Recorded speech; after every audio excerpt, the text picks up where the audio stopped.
Muy buenas noches. Me alegra mucho verles acá. Sé que es un sacrificio entre semana reunirse porque salen del trabajo, tienen que ir a la casa, atender a los hijos. Quiero agradecerles por venir esta noche. Quiero agradecerle también al grupo Alabanza. Ha crecido. Tienen un coro ahora. Gloria a Dios, qué lindo. Cierto que es muy significativo tener un grupo que nos ayude a cantar. Gloria a Dios. Quiero compartir con ustedes lo que vamos a estudiar en los próximos días. Vamos a reunirnos esta noche, mañana en la noche, el viernes en la noche. Y el sábado vamos a tener 4 temas. O sea, el sábado va a ser un día bien intenso. Vamos a estudiar primordialmente la profecía de Daniel 7 y de Apocalipsis 12 y Apocalipsis 13. Esos son los 3 capítulos sobre los que vamos a enfocar en nuestro estudio durante estos días. Quiero mencionarles que hoy en día, como resultado de la guerra entre Hamás e Israel, se ha despertado mucho el interés en estudiar lo que dice la Biblia sobre los palestinos y los judíos. Ha abierto la puerta para mucha especulación entre los evangélicos primordialmente. Cada vez que hay un revoltijo allá en esa área, se despiertan las iglesias buscando cumplimientos de la profecía allá. Pero en nuestro estudio durante esta media semana nos vamos a dar cuenta que en realidad las profecías no se están cumpliendo allá. Las profecías se están cumpliendo aquí y en Roma.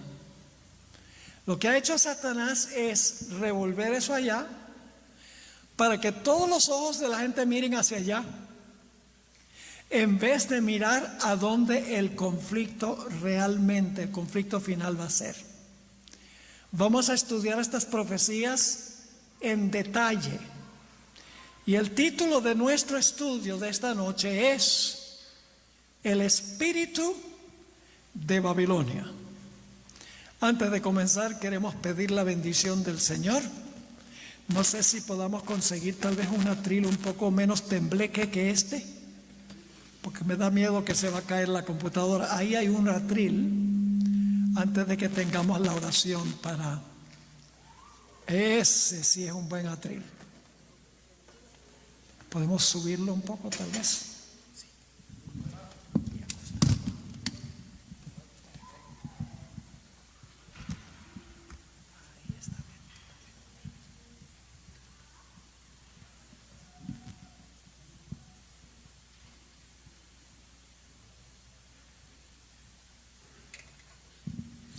Este atril no lo mueve ni un terremoto. Oremos. Padre Celestial, venimos ante tu trono con confianza, pero con humildad, porque sabemos que nuestro talento y nuestra sabiduría son muy limitados. Por eso necesitamos la presencia y la ayuda del Espíritu Santo. Queremos manejar tu palabra con reverencia, con disciplina, como tú estableciste que debemos hacer. Pedimos que nos acompañes no solamente en esta presentación, sino en toda la serie que vamos a trazar durante esta media semana. Imploramos la presencia de tu Santo Espíritu. Abre nuestras mentes para entender, nuestros corazones para recibir, y manténnos fieles en medio de la crisis que pronto estallará en este mundo. Gracias, Señor, por el privilegio de la oración y gracias porque nos has escuchado, porque venimos ante tu trono en el precioso e incomparable nombre de Cristo nuestro Salvador. Amén. Vamos a comenzar leyendo Apocalipsis 14 y el versículo 8. Se conoce como el mensaje del segundo ángel. Primer ángel nos invita a temer a Dios, darle gloria y adorarlo porque estamos en la hora del juicio. Y luego sigue un segundo mensaje y dice así: otro ángel le siguió diciendo: ha caído Babilonia, la gran ciudad. Y luego da la razón: porque ha hecho beber a todas las naciones del vino del furor de su fornicación. Varios puntos importantes aquí. Cae Babilonia porque ha hecho beber a las naciones su vino, que es un vino de furor, del furor de su fornicación. Todo eso lo vamos a desmenuzar durante el transcurso de esta media semana. Ahora, la única manera como podemos entender el espíritu de Babilonia es regresando al primer lugar a donde se origina Babilonia.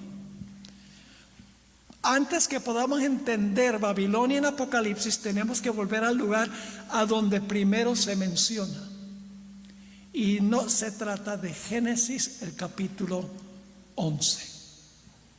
Los medios de comunicación seculares, los científicos, los gobernantes y las instituciones educativas son incapaces de entender los eventos finales porque no estudian las Escrituras ni creen lo que contienen las Escrituras.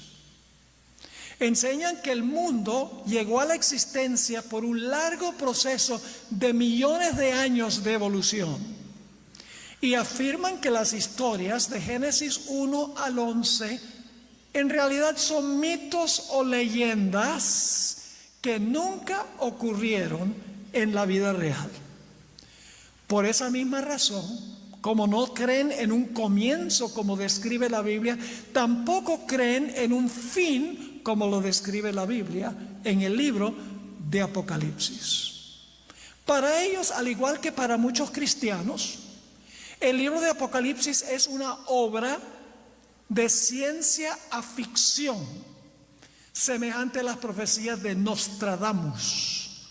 Para estos, el último libro de la Biblia es una colección de visiones aberrantes cuyo significado es imposible de entender. Pero si ignoramos o rechazamos un comienzo como el que encontramos en Génesis, también vamos a rechazar un fin como lo describe el libro de Apocalipsis. Y entonces navegaremos sobre un océano de incertidumbre sin un compás.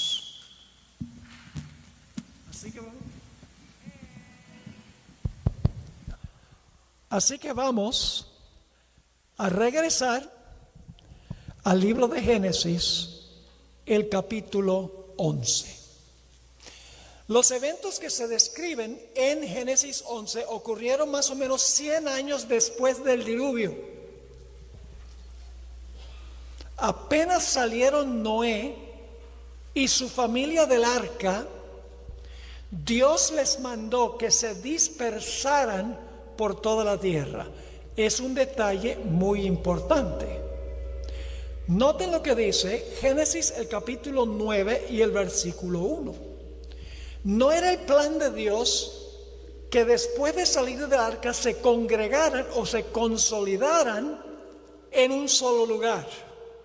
debían dispersarse por toda la tierra.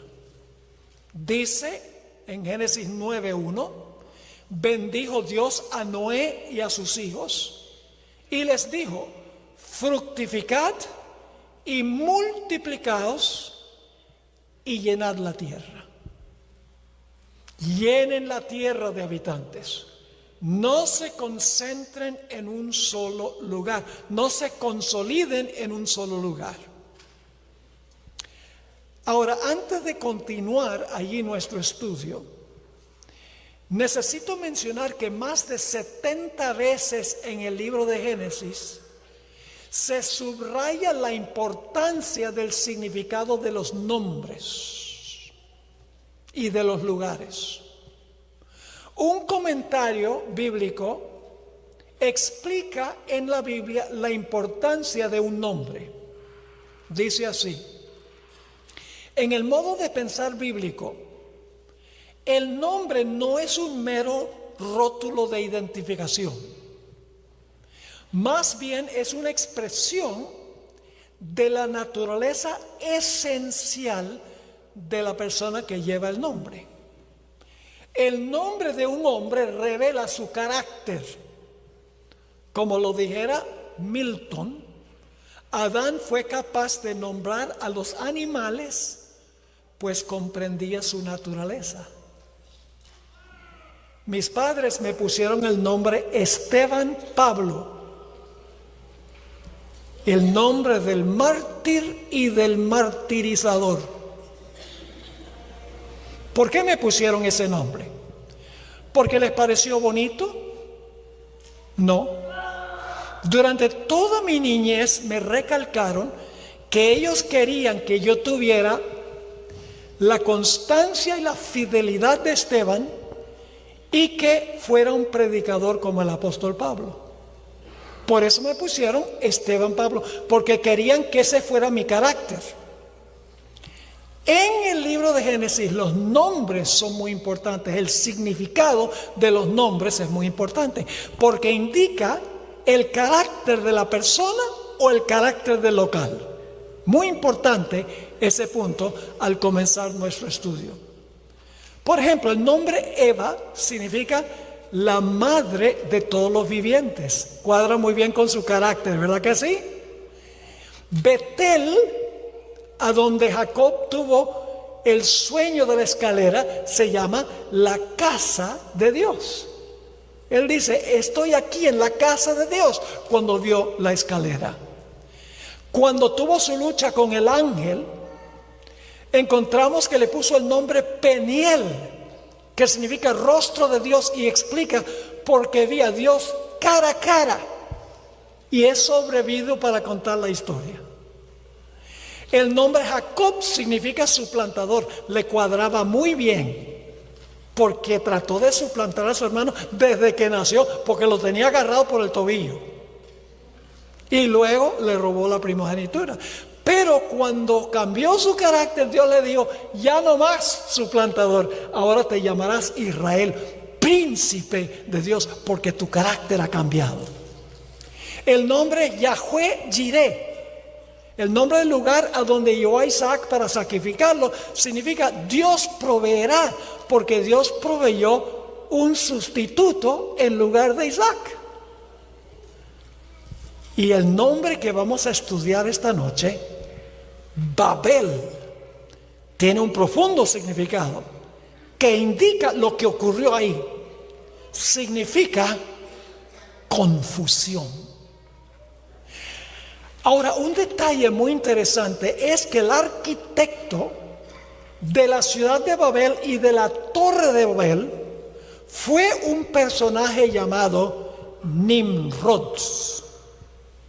El nombre Nimrod del arquitecto y el constructor de la torre y de la ciudad de Babel significa rebelión.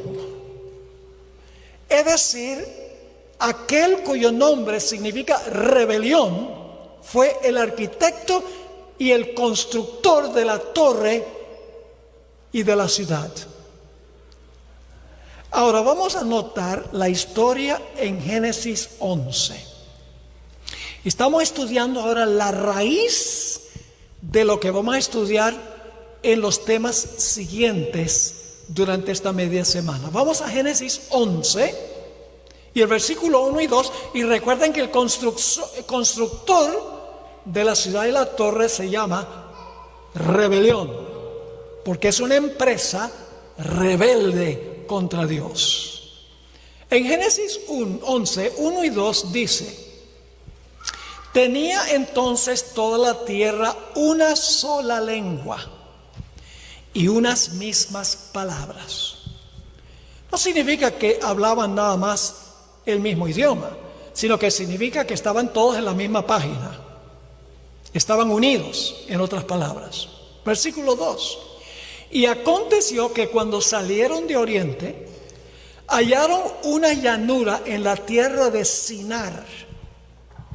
Ese detalle es importante, porque es el mismo lugar a donde fueron llevados Daniel y sus compañeros a Babilonia, mucho tiempo después. Lo dice en Daniel 1 y el versículo 1 y 2. Es decir, que esta torre y esta ciudad se construyó en el lugar donde más adelante se ubicó Babilonia. La ciudad y la torre fueron construidos en Babilonia. Y sigue diciendo: hallaron una llanura en la tierra de Sinar y se establecieron allí. Ahora, cuando el texto dice que toda la tierra hablaba una sola lengua y unas mismas palabras, recalco que no significa que todos sencillamente hablaban el mismo idioma.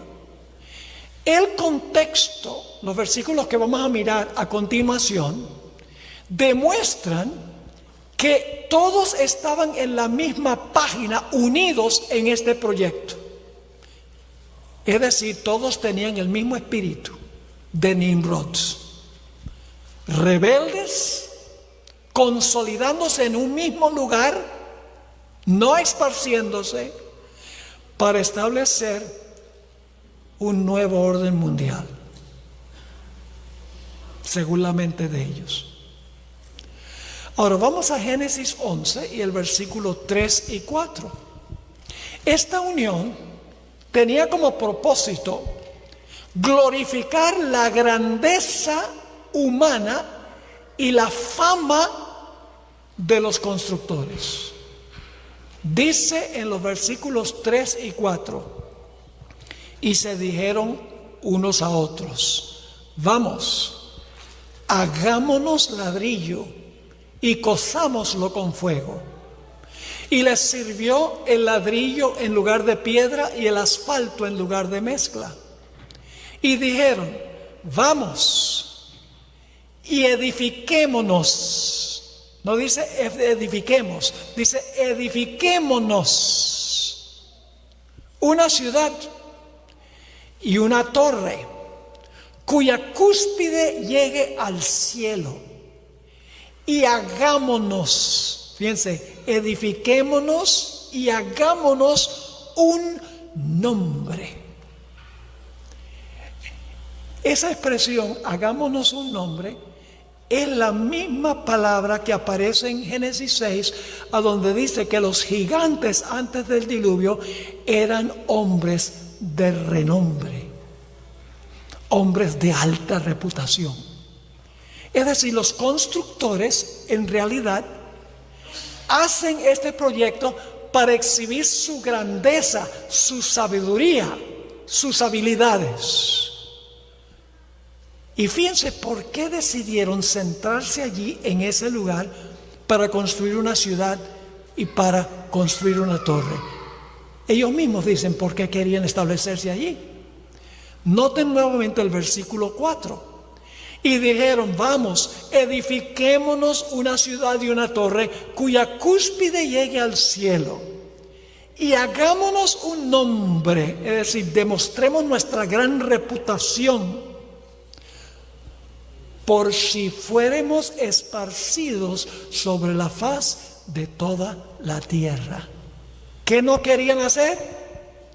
No querían dispersarse por toda la tierra, sino que querían concentrarse y consolidarse en ese lugar y establecer un imperio global centrado en ese lugar. Quiero leerles una cita de Patriarcas y Profetas donde Elena White amplía cuál es el objetivo de estos constructores. La cita se encuentra en la página 99 de Patriarcas y Profetas. Tremendos detalles da el Espíritu Profecía. Decidieron construir allí una ciudad y en ella una torre de tan estupenda altura que fuera la maravilla del mundo. Estas empresas fueron ideadas para impedir que la gente se esparciera en colonias. ¿Qué era lo que no querían? Que la gente se esparciera en colonias por toda la tierra. Dios había mandado a los hombres que se diseminaran por toda la tierra, que la poblaran y que se enseñorearan de ella. Pero estos constructores de la Torre de Babel decidieron mantener su comunidad unida en un solo cuerpo y fundar una monarquía, es decir, un gobierno único sobre toda la tierra, que a su tiempo abarcara toda la tierra. Es decir, un gobierno global, centrado en un lugar. Sigue diciendo, así su ciudad se convertiría en la metrópoli de un imperio universal. Un nuevo orden mundial, gobernado desde una sede. Sigue diciendo, así su ciudad se convertiría en la metrópoli de un imperio universal. Su gloria demandaría la admiración y el homenaje del mundo y haría célebres a sus fundadores. La magnífica torre que debía alcanzar hasta los cielos estaba destinada a ser algo así como un monumento del poder y sabiduría de sus constructores para perpetuar su fama hasta las últimas generaciones. Era un proyecto de exaltación propia, para exaltar al hombre, su grandeza, su sabiduría, con el plan de establecer un gobierno que abarcara todo el mundo.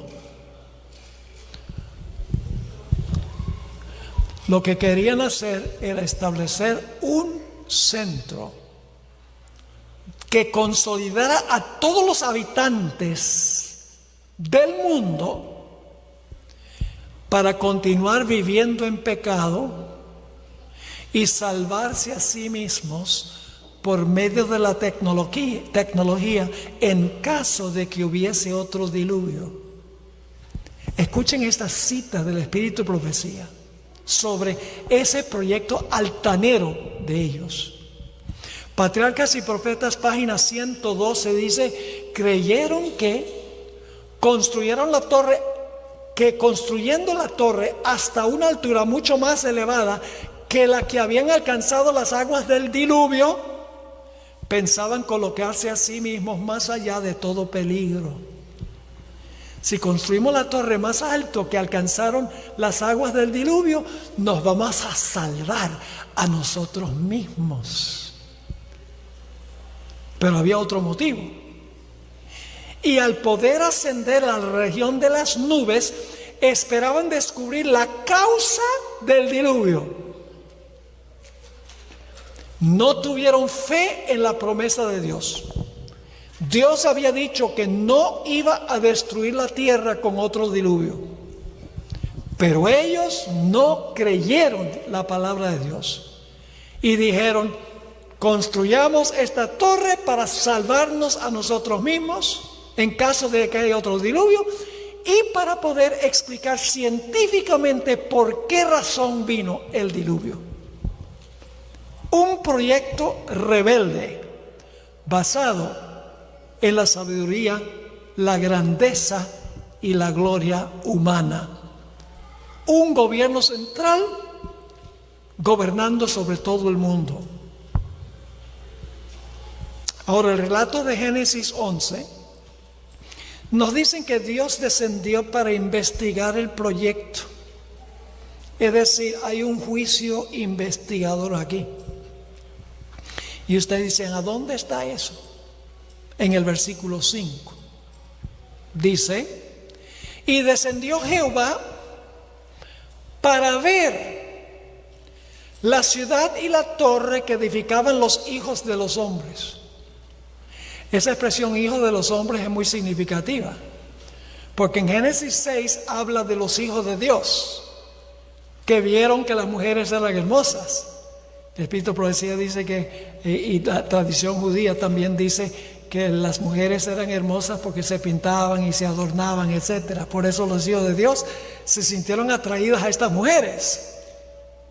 Pero hay un contraste entre los hijos de Dios y aquí los hijos de los hombres. Los hijos de los hombres son aquellos que no son seguidores de Dios. Así que dice que Dios desciende para ver o para examinar la ciudad y la torre que edificaban los hijos de los hombres. Dios guarda un registro minucioso de la pecaminosidad de las naciones. Y cuando una nación alcanza cierto límite, más allá del cual no pueden pasar, Dios derrama un juicio contra esa nación o contra esa ciudad. La sierva del Señor escribió en una revista que se publicaba en su época, Youth Instructor, el instructor de los jóvenes, febrero 1, 1894, lo siguiente: Dios guarda un registro de las naciones y también de los individuos. Les concede a las naciones cierto periodo de gracia y les da evidencias de sus requisitos. ¿Captaron hasta ahí? ¿Qué hace Dios? Le da cierto periodo de gracia y les da evidencias de sus requisitos. Es decir, les da luz. Les da evidencias de sus requisitos, de su supremacía, y les revela sus leyes, que deben ser el fundamento de su gobierno en las naciones.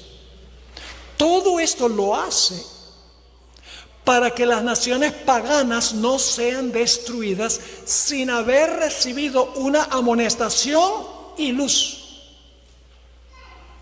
Pero ahora escuchen esto. Pero después de haberles dado evidencia y luz, si aún persisten en su insolencia contra él, entonces, estando colmada su iniquidad, es decir, llena la copa, como en el caso de los amorreos, Dios toma las cosas en sus propias manos y ya no retiene sus juicios.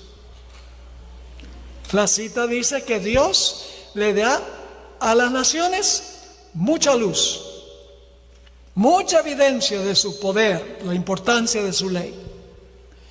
Y Dios le da un periodo de gracia. Pero después de cierto periodo, si la nación no respeta a Dios, Dios viene en contra de esa nación. Y en el caso de Sodoma y Gomorra, de esas ciudades, en juicio. Lo hizo con los amorreos. 400 años antes de destruir los amorreos, Dios dijo en el libro de Génesis que la copa de su iniquidad todavía no estaba llena. Faltaban 400 años para que la última gota de su iniquidad cayera en la copa.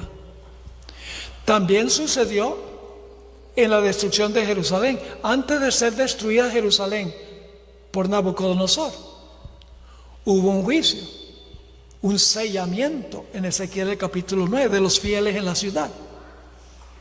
También cuando cayó Babilonia, ¿recuerdan el dedo que escribió en la pared? Mene, mene, tekel, uparsin. Ha sido pesado en balanza, ha sido hallado falto, y luego la ciudad es destruida. ¿Saben que Dios también lleva un registro de los Estados Unidos? Yo pregunto, ¿esta nación ha recibido mucha luz? Mucha evidencia de la bondad, la misericordia y la generosidad de Dios, más que cualquier otra nación en la historia del mundo. Escuchen esta cita en Eventos de los Últimos Días, página 136. El pueblo de los Estados Unidos ha sido un pueblo favorecido, pero cuando restrinjan la libertad religiosa, renuncien al protestantismo y apoyen al papado, la medida de su culpa se habrá completado y en los libros del cielo se registrará apostasía nacional. Hay un límite que Dios ha establecido inclusive para esta nación, para toda nación. Y por eso encontramos que Dios desciende para ver el proyecto, para ver si han ido demasiado lejos.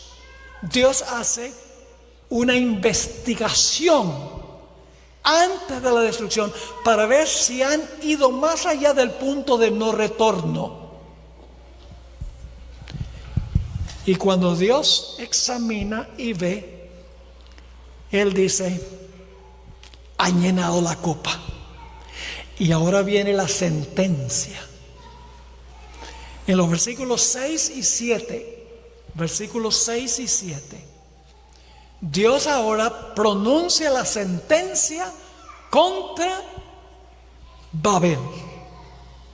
Dicen los versículos 6 y 7: y dijo Jehová, he aquí el pueblo es uno. Después que descendió a ver, el pueblo es uno, y todos estos tienen un solo lenguaje y han comenzado la obra. Es decir, que el plan del nuevo orden mundial estaba en su infancia.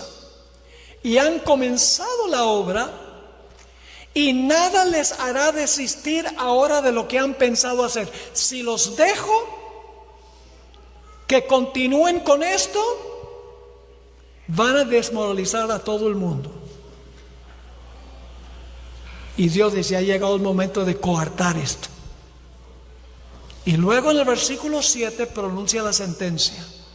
Ahora pues descendamos y confundamos allí su lengua, para que ninguno entienda el habla de su compañero.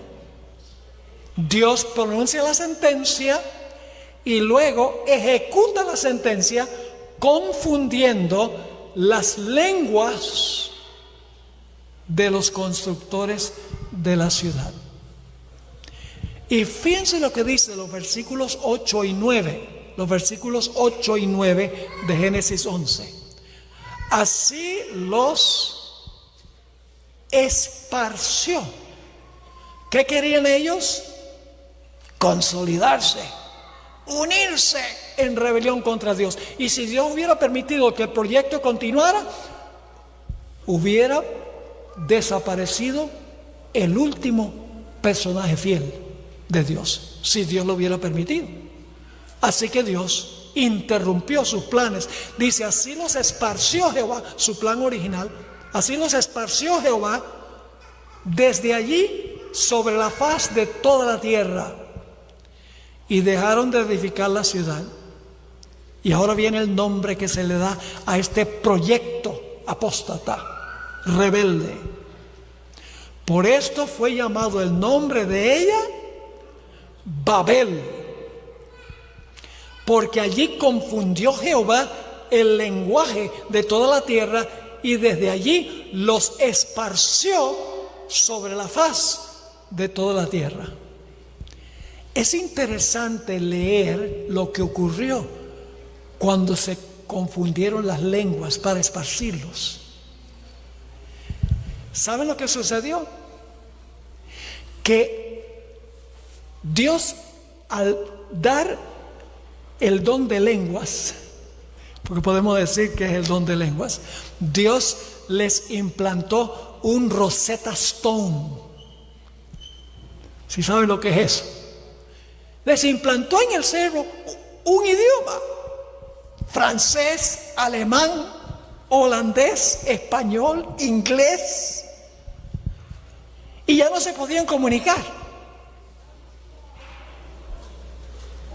Y como resultado, ¿qué hicieron? Los que hablaban inglés se reunían en un lugar, los que hablaban alemán en otro, los que hablaban francés en otro.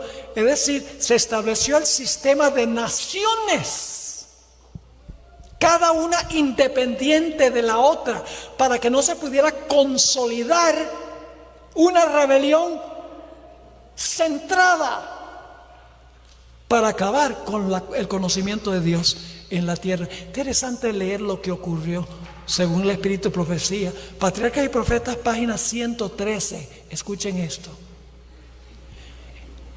Esto produjo confusión cuando confundió las lenguas. Esto produjo confusión y consternación. Toda la obra se detuvo. No había armonía ni cooperación. Antes habían estado unidos, ahora hay confusión. Están divididos. Los edificadores no podían explicarse aquellas extrañas equivocaciones entre ellos. Y ahora escuchen. Y en su ira y desengaño se dirigían reproches unos a otros. Los que antes habían estado unidos en esta empresa, cuando Dios vino en juicio, empezaron a reñir uno con el otro. ¿Hasta qué punto? Sigue diciendo aquí. No podían explicarse aquellas extrañas equivocaciones entre ellos, y en su ira y desengaño se dirigían reproches unos a otros. Su unión terminó en lucha y en derramamiento de sangre. Se levantaron uno contra el otro hasta el punto de derramar la sangre uno del otro. Los que antes habían estado unidos en esta empresa.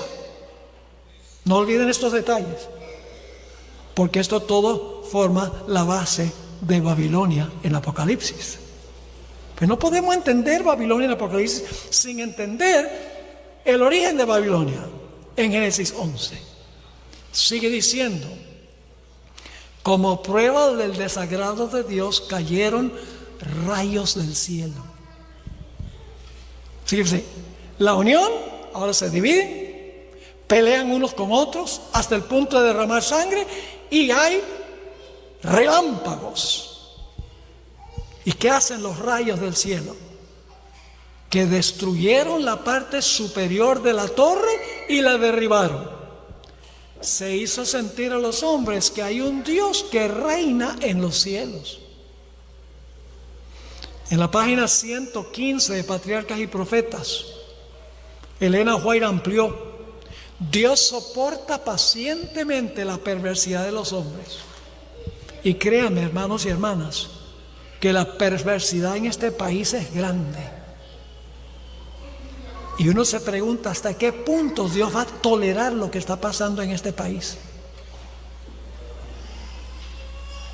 Dios soporta pacientemente la perversidad de los hombres, dándoles amplia oportunidad para arrepentirse. Por eso es que Dios no quiere que nadie perezca. Dios es longánime. Él da mucho tiempo para que la gente se arrepienta. Pero ella sigue diciendo: pero toma en cuenta todos sus ardides para resistir la autoridad de su justa y santa ley. De vez en cuando la mano invisible que empuña el cetro del gobierno se extiende para reprimir la iniquidad. Se da evidencia inequívoca de que el creador del universo, el que es infinito en sabiduría, amor y verdad, es el gobernante supremo del cielo y de la tierra, cuyo poder nadie puede desafiar impunemente. ¿Saben ustedes que el espíritu de la Babilonia de Génesis 11 es la misma altanería de la Babilonia de Nabucodonosor? El mismo espíritu de Nabucodonosor es el espíritu de los constructores.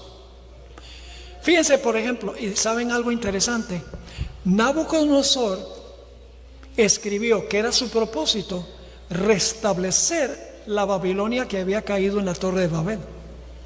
Por eso se llama el imperio neobabilónico. Él quería que una nueva Babilonia fuera como la Babilonia donde se construyó la torre.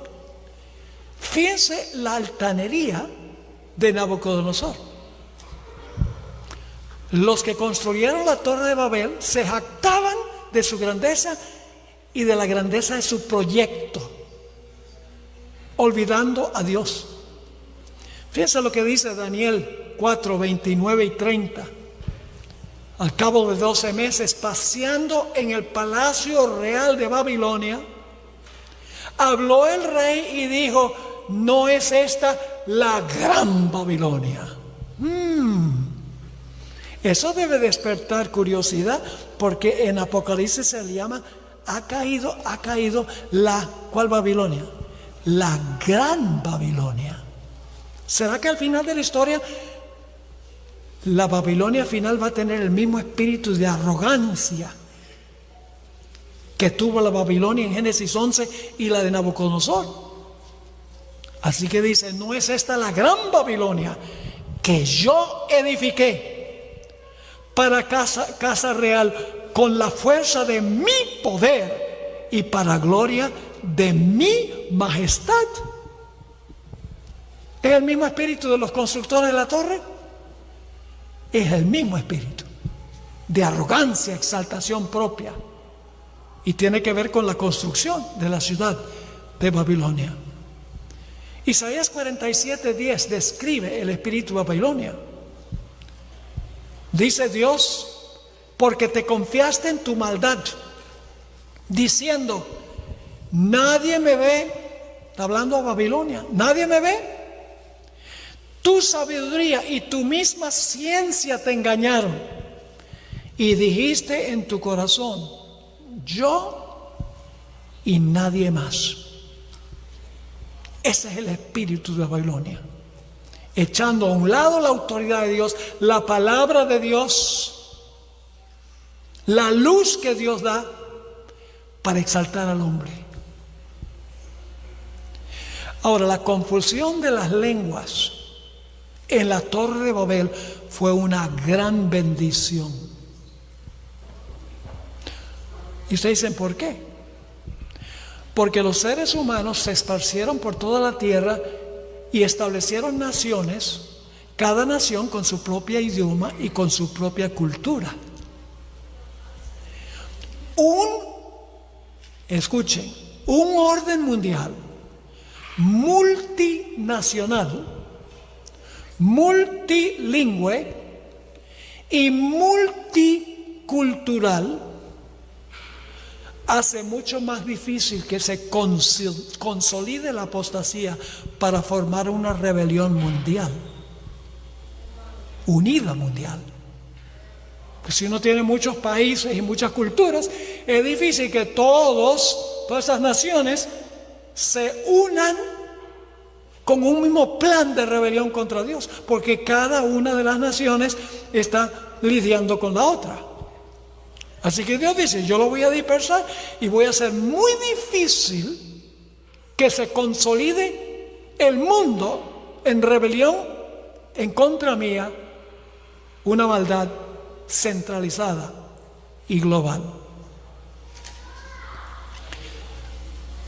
Es decir, Dios desbarató la unión, estableciendo el sistema de naciones que nosotros vemos en el mundo hoy. Ustedes pueden leer Génesis capítulo 10. Ahí habla de la tabla de las naciones. Y van a encontrar que todas las naciones que hay en el mundo, con sus idiomas y sus culturas, se originaron en la Torre de Babel. Y dicho sea de paso, todas las falsas religiones vienen de la Babilonia, de la Torre de Babel.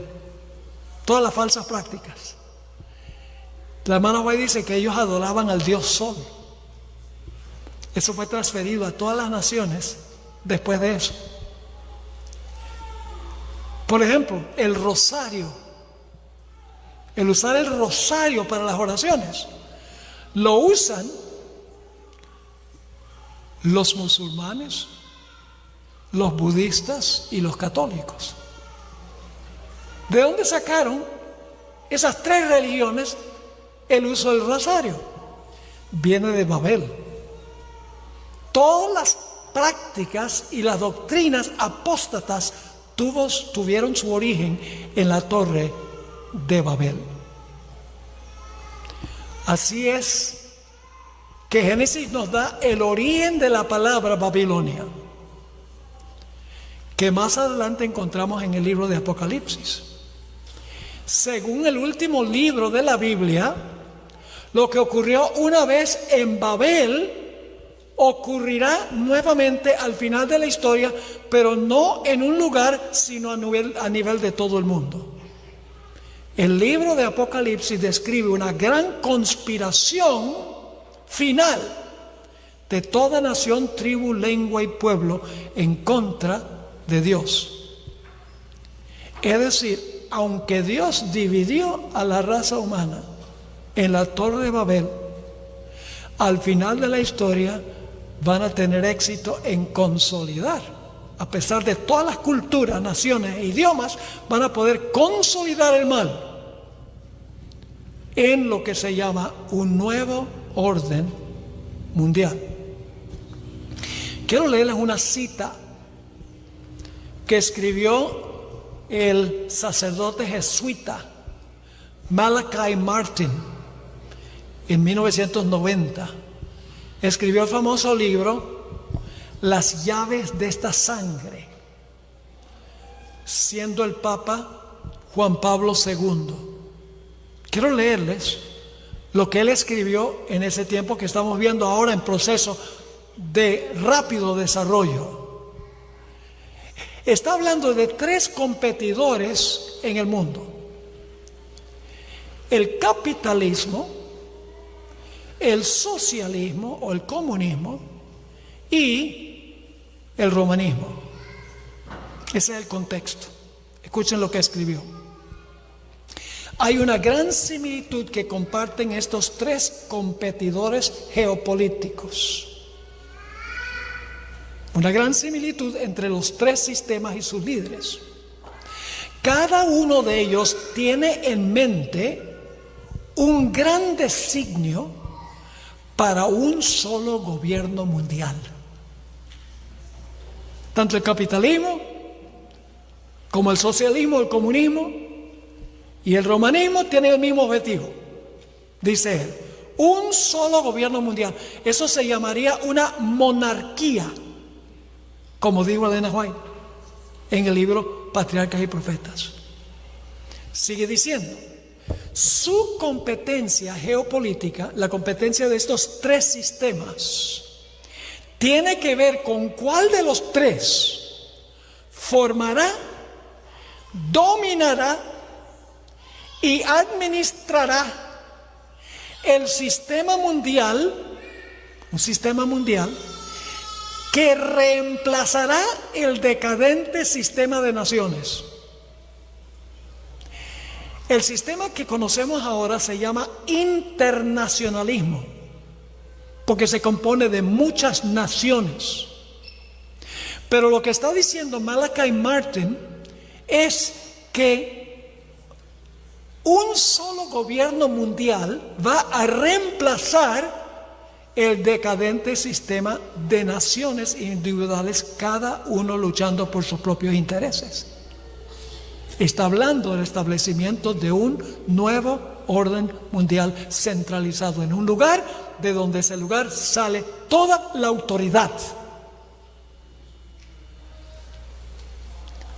Martin no tenía ninguna duda en cuanto a cuál de los tres iba a ganar esta competencia: el papado católico romano. Y la base bíblica que él usó, que en realidad es una interpretación errada de la Biblia, es que en Mateo 16 Jesús dijo que las mismas puertas del infierno no prevalecerían contra la Iglesia católica. Ahí no dice Iglesia católica.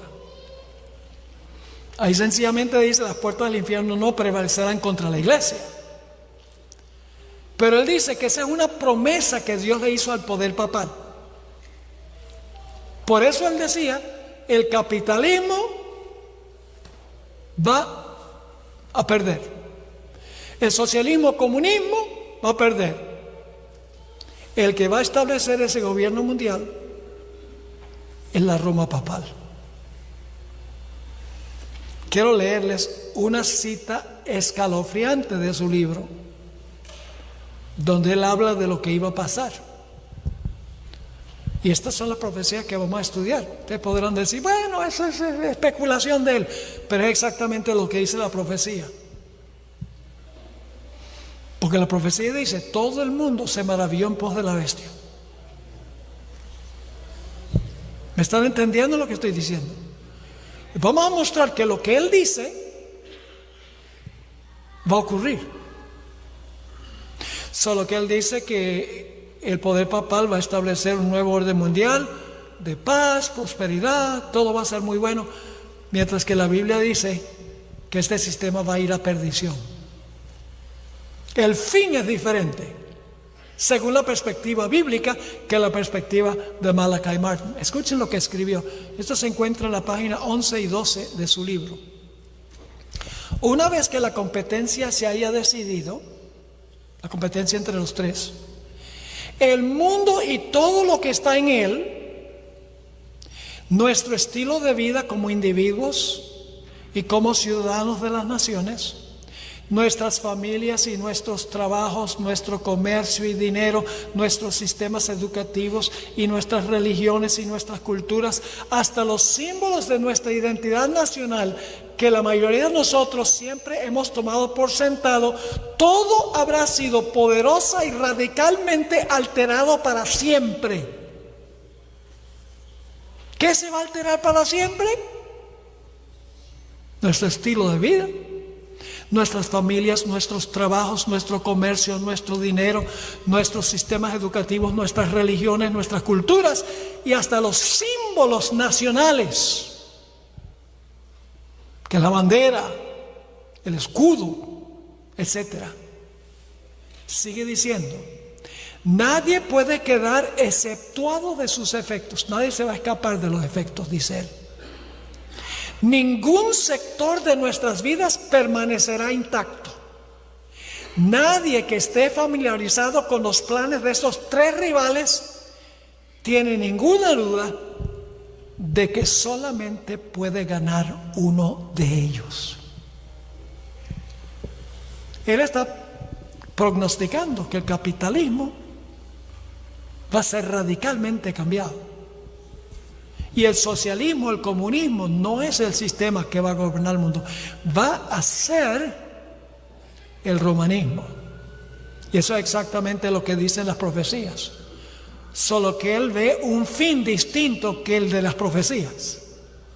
Mientras que él ve que la iglesia romana es el ideal de Dios, la Biblia pinta ese sistema como un sistema apóstata. Pero de que habrá una unión mundial, sí. El libro de Apocalipsis describe una coalición mundial. Y alguno dice: pastor, lo que usted está hablando es una teoría conspirativa. Pues entonces la Biblia es conspirativa. Solamente estamos introduciendo el tema esta noche. Pero les voy a comprobar con las profecías de Daniel 7, Apocalipsis 12 y 13, que el panorama que pinta él y muchos otros políticos, incluyendo el Papa Francisco I, antes de él el Papa Benedicto y antes de él Juan Pablo II, es el panorama que pinta la profecía. Si no es una teoría de conspiración, donde la gente ve detrás de cada piedra ven a un jesuita. Entonces, pastor, ¿usted cree que en la iglesia adventista se han infiltrado jesuitas? Y mi respuesta es: yo no conozco a ninguno. ¿Qué hay? Puede ser, pero ese no es el punto importante. El punto importante es el panorama que presenta el libro de Apocalipsis, en armonía con lo que dice este escritor. La Biblia pinta una coalición global donde se unirán los gobernantes de la tierra, la ramera, que es la iglesia apóstata, las hijas de la ramera, los comerciantes del mundo, y las multitudes se van a unir, como era el objetivo en la Torre de Babel. Ahora, aunque se van a unir los gobernantes civiles, la ramera, las hijas de la ramera, los comerciantes y las multitudes, la que va a dirigir esta unión es la ramera. Y el nombre de la ramera es Babilonia la Grande. Vamos a leer Apocalipsis 17, 1 al 6. Apocalipsis 10, ¿me están siguiendo o no? Apocalipsis 17, 1 al 6. Hermanos y hermanas, el mundo necesita escuchar este mensaje. La iglesia adventista necesita escuchar este mensaje. Nuestro mensaje no es como el mensaje del resto del mundo cristiano. Hay muchos verdaderos hijos de Dios en esas iglesias, no cabe duda, no los podemos juzgar, pero el mensaje de ellos no es el mensaje para este tiempo. Nuestro mensaje para este tiempo es un mensaje profético. Jesús dijo: velad, fíjense en lo que está pasando. Mateo 24 dice: miren las señales. Y dice: oren como nunca y prepárense. Todo a la luz de lo que la profecía dice. Fíjense Apocalipsis 17, 1 al 6. Vino entonces uno de los 7 ángeles que tenía las 7 copas y habló conmigo diciéndome: ven acá y te mostraré la sentencia contra la gran ramera. Así que hay una ramera, la que está sentada sobre muchas aguas, con la cual han fornicado los reyes de la tierra. Ya tenemos 3 aquí. Tenemos la gran ramera, las muchas aguas sobre las cuales se sienta. ¿Qué representan las aguas? Muchedumbre, naciones, lenguas y pueblos. Y luego, ¿con quiénes tiene relaciones ilícitas la ramera? Se convirtió en ramera porque tiene relaciones ilícitas con los reyes de la tierra. Cuando debe estar casada con Cristo, se mete en la política. Y de esto vamos a hablar mañana. Y los moradores de la tierra se han embriagado con el vino de su fornicación. Mañana vamos a hablar del vino. ¿Qué representa el vino? Versículo 3: y me llevó en espíritu al desierto y vi una mujer sentada sobre una bestia escarlata llena de nombres de blasfemia, que tenía 7 cabezas y 10 cuernos. Y la mujer estaba vestida, fíjense los colores, de púrpura y de escarlata, y adornada de oro, de piedras preciosas y perlas. Y tenía en las manos un cáliz de oro lleno de abominaciones y de la inmundicia de su fornicación. ¿Y cómo se llama esta ramera? Que se une con los reyes de la tierra, que se sienta sobre naciones, tribus, lenguas y pueblos. Y en su frente un nombre escrito, un misterio: Babilonia la Grande. Es lo mismo que dijo Nabucodonosor. Es lo mismo que ocurrió en la Torre de Babel, que salta la grandeza y la sabiduría y la gloria humana. ¿Cómo no? Y en su frente un nombre escrito, un misterio: Babilonia la Grande. La ramera tiene hijas que nacieron de ella en algún momento, porque dice: la madre de la ramera y de las abominaciones de la tierra. Y fíjense qué sistema, un sistema que persigue y mata a los fieles de Dios. Dice: vi a la mujer ebria de la sangre de los santos y de la sangre de los mártires de Jesús. Y cuando la vi, quedé asombrado con gran asombro. Así que hemos visto un sistema representado por una gran ramera. ¿Qué representa una mujer en las profecías? Una iglesia. Una mujer pura representa ¿qué clase de iglesia? Una iglesia pura. Una mujer ramera que fornica, que le juega sucio a Cristo su marido, representa una iglesia apóstata. Es decir, esta es una iglesia apóstata que se sienta sobre las muchedumbres. Es lo que significa sentarse, significa que gobierna sobre ellas. Fornica con los reyes, está metida en la política, le da vino a las naciones. Esta bestia, sus colores predilectos son púrpura y escarlata. Está llena de toda clase de joyas. Tiene hijas que nacieron de ella y que tiene una historia de haber perseguido a los fieles de Dios. Pero hay otro grupo que se va a unir también con ella,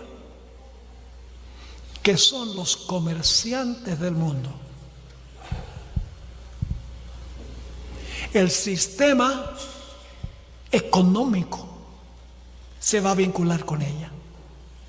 En Apocalipsis 18, versículo 3 dice: porque todas las naciones han bebido del vino del furor de su fornicación, y los reyes de la tierra han fornicado con ella, y los mercaderes de la tierra se han enriquecido de la potencia de sus deleites.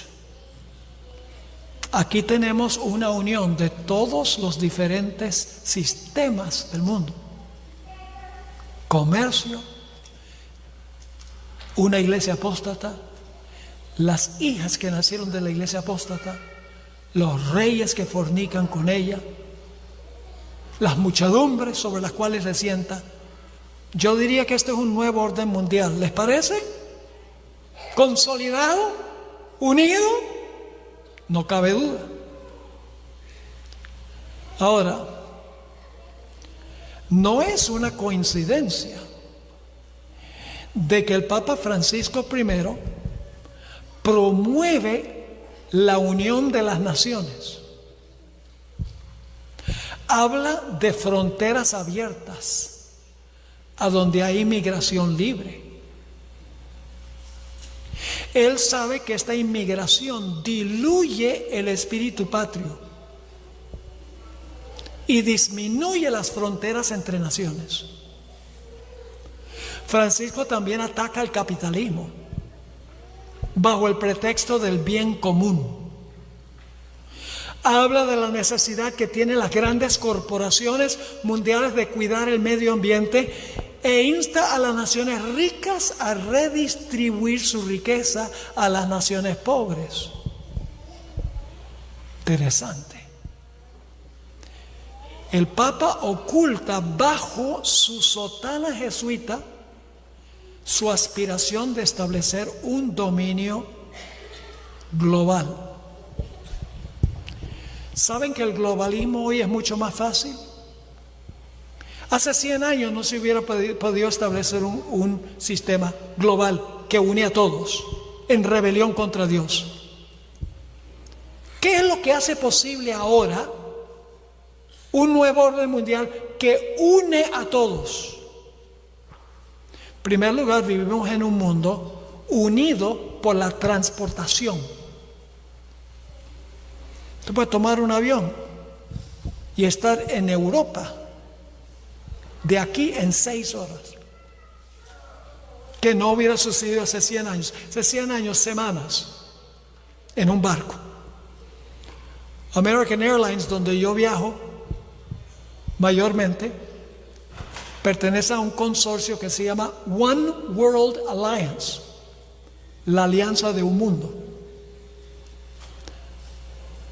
Además de eso, el idioma ya no es barrera, porque con Google ustedes pueden traducir instantáneamente de un lenguaje a otro. Con el celular lo puede hacer. Los idiomas ya no son barrera. Además, vivimos en un mundo donde todas las economías están estrechamente relacionadas una con la otra. Dicen que cuando los Estados Unidos estornuda, al mundo le da gripe. Y podríamos decir hoy que cuando China estornuda, el mundo le da gripe.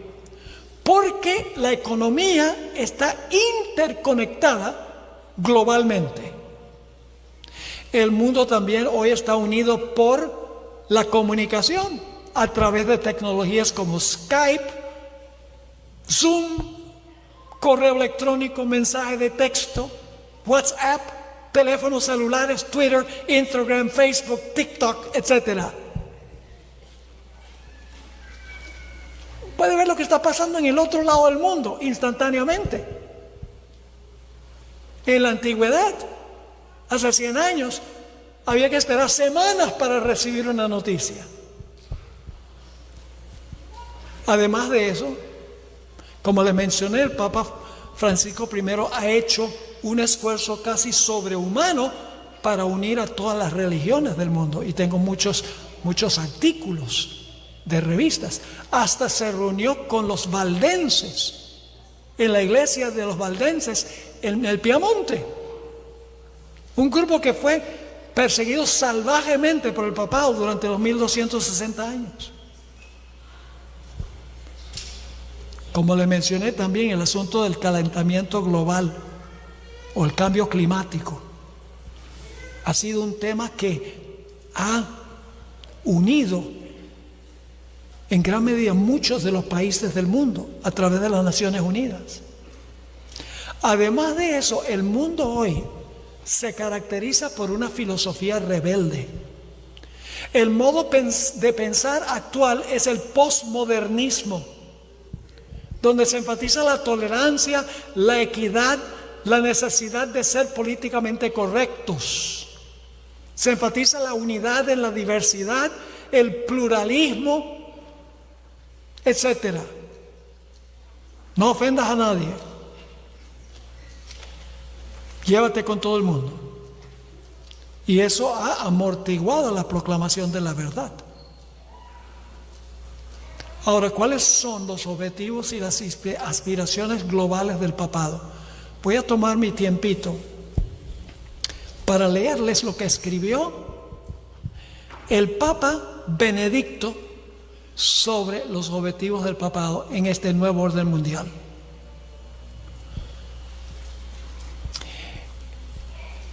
Benedicto escribió una encíclica a donde usó 4 palabras o 4 conceptos vez tras vez. Primero aparece múltiples veces la expresión para el bien común. Es decir, se elimina el individualismo. Y hay que pensar no como individuos, sino como globalmente piensa el mundo. La solidaridad es otra palabra que se usa muy común en esa encíclica. Debemos unirnos en un cuerpo ecuménico para evitar el sectarismo. Otra palabra que usa es la subsidiariedad de los bienes. Es decir, la propiedad privada no es necesariamente personal, sino que más bien pertenece a toda la raza humana y debe ser redistribuida de acuerdo a necesidad. Y, finalmente, la destinación común de los bienes. La propiedad privada no es necesariamente personal, sino que le pertenece a toda la raza humana. Ahora la voy a leer de su encíclica Caritas in Veritate, sobre lo que él dice que es el objetivo. La acción del hombre sobre esta tierra, cuando está inspirada y sustentada por la caridad, contribuye a la edificación de esa ciudad de Dios universal, hacia la cual avanza la historia de la familia humana. ¡Qué interesante! La acción del hombre sobre la tierra, cuando está inspirada y sustentada por la caridad o por el amor, contribuye a la edificación de esa ciudad de Dios universal hacia la cual avanza la historia de la raza humana. En una sociedad en vías de globalización, hasta la palabra la usa, el bien común y el esfuerzo por él han de abarcar necesariamente a toda la familia humana, es decir, a toda la comunidad de los pueblos y naciones, dando así forma de unidad y de paz a la ciudad del hombre y haciéndola en cierta medida una anticipación que prefigura la ciudad de Dios sin barreras. Fíjense que está hablando sobre construir una ciudad. Y no es una ciudad en cierto lugar, es un concepto de que los seres humanos construyan una ciudad para que la sociedad no esté discorde, sino que esté funcionando unida. Y luego dice cómo se va a lograr. Para gobernar la economía mundial, para sanear las economías afectadas por la crisis, para prevenir su empeoramiento, es decir, de la debacle económica, y mayores desequilibrios consiguientes, para lograr un oportuno desarme integral, la seguridad alimenticia y la paz, para garantizar la salvaguardia del ambiente y regular los flujos migratorios. Fíjense todo lo que él está hablando aquí. Está hablando de la economía mundial, sanear las economías, prevenir el empeoramiento de las economías, el desarme, es decir, que las naciones se deshagan de sus armas, la seguridad alimenticia, la salvaguardia del medio ambiente y la regulación de los flujos migratorios. Dice, urge la presencia de una verdadera autoridad política mundial, como fue ya esbozada por mi predecesor, el beato Juan 23. ¿Qué dice él? Para que todas estas cosas puedan ocurrir se necesita un poder mundial para garantizarlo. Y luego sigue diciendo, esta autoridad deberá estar regulada por la ley, atenerse de tal manera concreta a los principios de subsidiariedad y de solidaridad, estar ordenada a la realización del bien común, comprometerse en la realización de un auténtico desarrollo humano integral inspirado en los valores por la caridad en la verdad. Dicha autoridad además deberá estar reconocida por todos, gozar de poder efectivo para garantizar a cada uno la seguridad, el cumplimiento de la justicia y el respeto de los derechos. Y luego la pregunta es, ¿quién será responsable de coordinar todo eso desde un lugar central? Él dice, no cabe duda que tiene que ser la Iglesia romana, porque es global. ¿Quién más que el papado, que es un sistema mundial para hacer esto? Esto no lo estoy inventando yo. Es lo que dice Malachi Martin, sacerdote jesuita que murió hace algunos años. Es lo que escribió Juan Pablo II, lo que aquí dice Benedicto y lo que ha dicho el Papa Francisco I. Ese es el objetivo. La hermana White hace 130 años escribió lo mismo.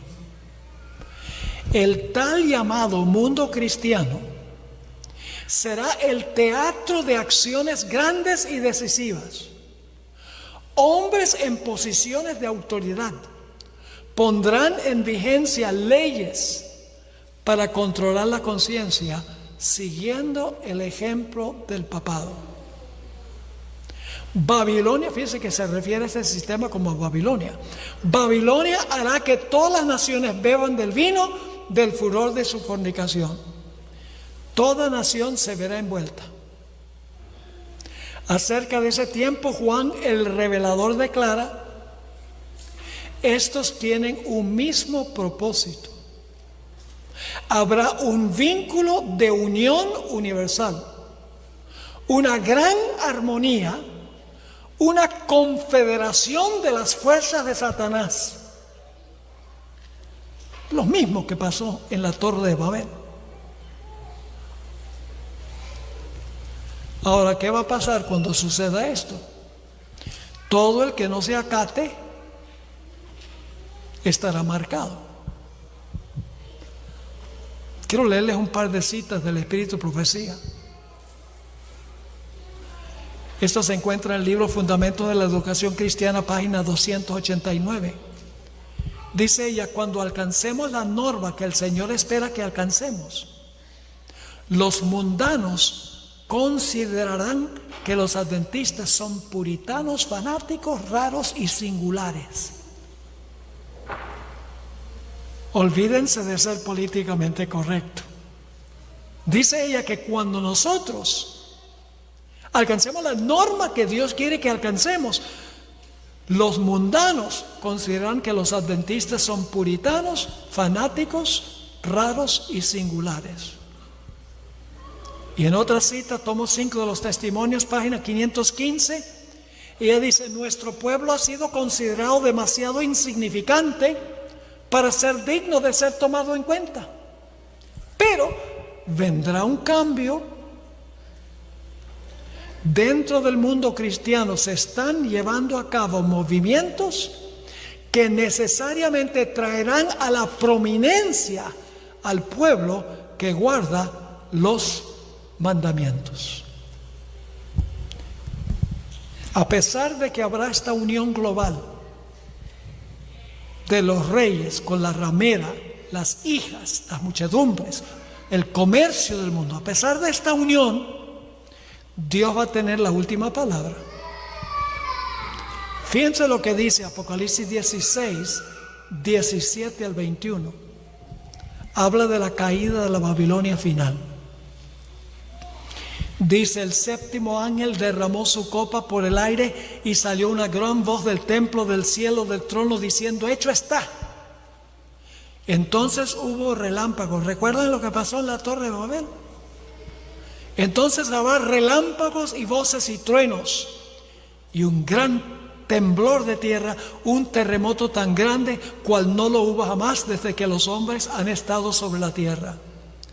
Y la gran ciudad fue dividida. ¿Cuál es la gran ciudad? Babilonia. La gran ciudad, y esto vamos a hablar un poco más mañana. La gran ciudad fue dividida en 3 partes, y las ciudades de las naciones cayeron. Y la gran Babilonia vino en memoria delante de Dios para darle el cáliz del vino del ardor de su ira. Y toda isla huyó, y los montes no fueron hallados, y cayó del cielo sobre los hombres un enorme granizo como el del peso de un talento. Y los hombres blasfemaron contra Dios por la plaga del granizo, porque su plaga fue sobremanera grande. La hermana White describe lo que va a pasar cuando Babilonia caiga. ¿Recuerdan que la unión se rompió? Que empezaron a matarse los unos a los otros. ¿Recuerdan eso? Fíjense cómo la hermana White describe este momento. Conflicto de los siglos 6:37. Los hombres ven que fueron engañados.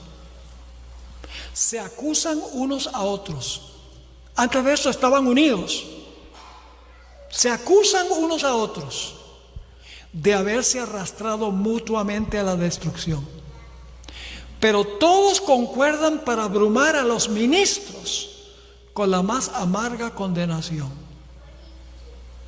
Los pastores infieles profetizaron cosas lisonjeras, indujeron a sus oyentes a anular la ley de Dios y a perseguir a los que querían santificarla.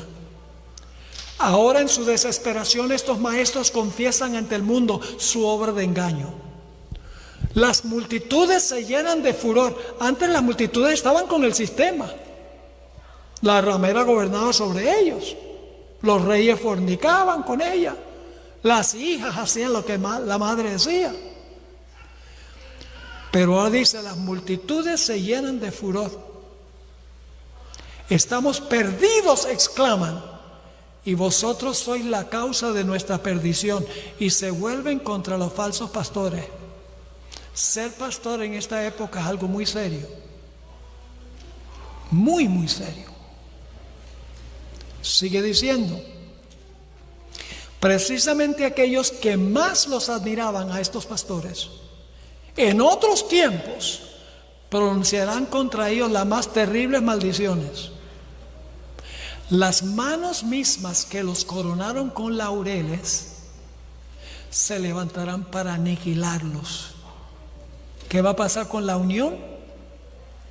Van a terminar peleando. Las espadas que debían servir para destruir al pueblo de Dios se emplean ahora para matar a sus enemigos. Por todas partes hay riñas y derramamiento de sangre. Exactamente lo que sucedió en Babel, según el Espíritu de Profecía. La unión se rompió y empezaron a acusarse unos a otros y llevó al derramamiento de sangre. Ahora quiero terminar con esto. ¿Qué debemos estar haciendo nosotros a la luz de todo lo que hemos estudiado esta noche? Hermanos y hermanas, hay tanta división hoy en la iglesia adventista.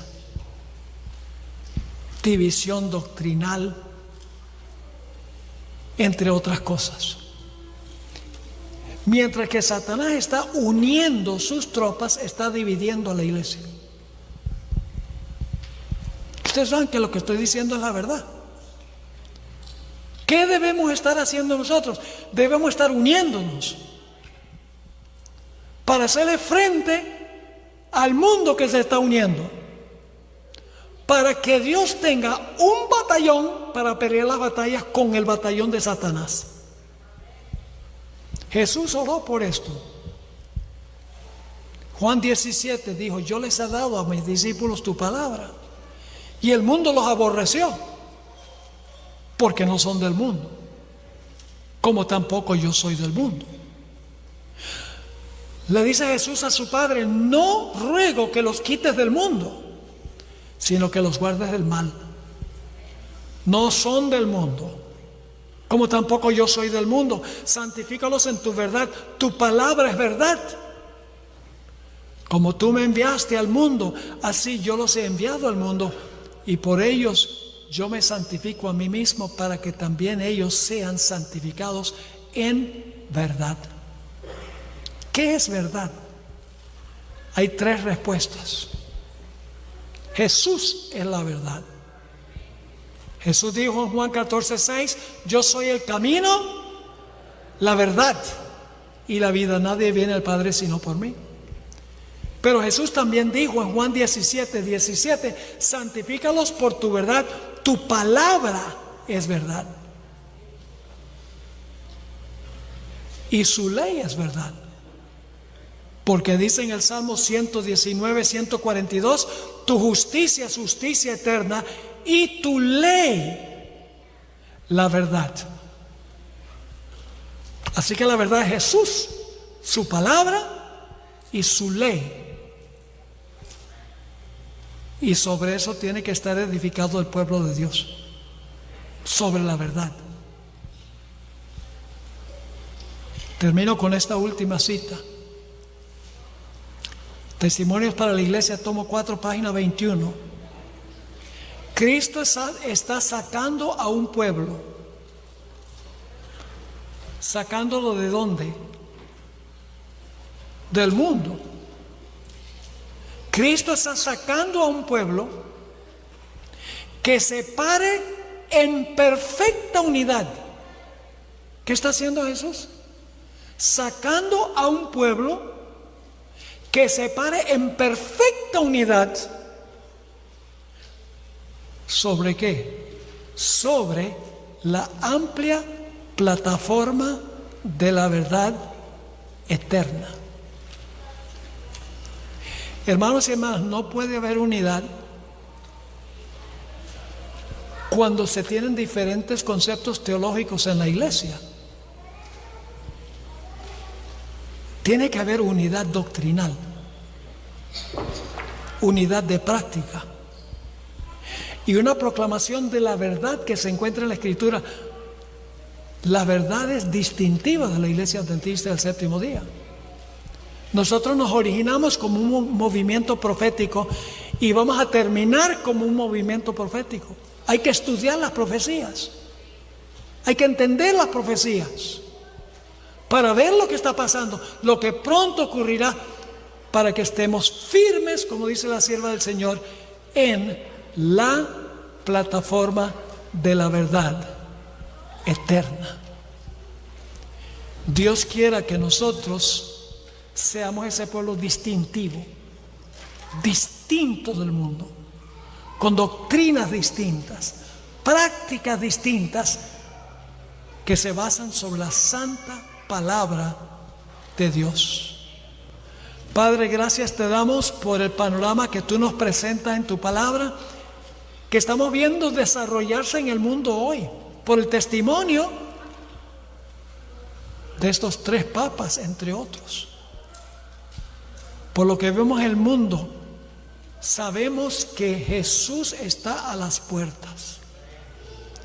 Estudiando estas cosas, Señor, nos fortalece para la gran prueba que pronto vendrá.